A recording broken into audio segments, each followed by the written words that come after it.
Bonjour à tous et à toutes, on va s'intéresser aux épreuves du baccalauréat. Il y a deux types de notes prises en compte lors de ces épreuves. D'abord, les notes de contrôle continu.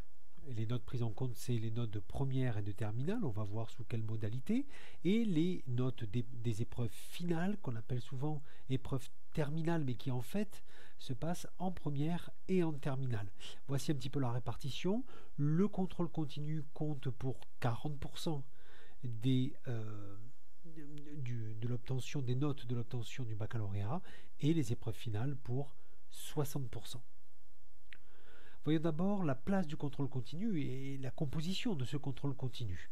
Alors, ce contrôle continu va courir de la première à la terminale, compte 40% donc des notes du baccalauréat, je le rappelle. Il se décompose de la manière suivante. 10% de la note finale est composé des bulletins scolaires de première et de terminale, des moyennes finalement. Alors, attention à la mauvaise interprétation de ce chiffre-là. On peut penser que c'est peu, mais auparavant, les bulletins scolaires ne comptaient pas dans l'obtention du baccalauréat finalement, donc ça rajoute quelque chose. Et en plus, il faut dissocier l'obtention du baccalauréat de l'orientation et notamment de Parcoursup. C'est-à-dire que les bulletins scolaires sont toujours pris en compte dans la phase d'orientation avant de connaître le résultat, bien sûr, du baccalauréat. Donc, ces bulletins scolaires sont très importants et nécessitent un travail très régulier, bien entendu.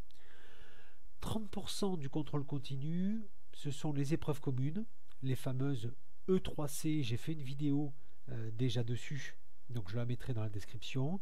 Il y a 2 sessions en première, une session en terminale. Si vous êtes intéressé, allez voir cette vidéo, je ne vais pas le redire là. Les épreuves finales maintenant, première et terminale, 60% de la note. Alors, il y a deux jeux d'épreuves.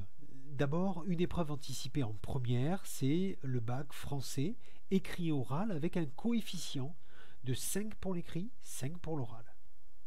Ensuite, il y a 4 épreuves en terminale.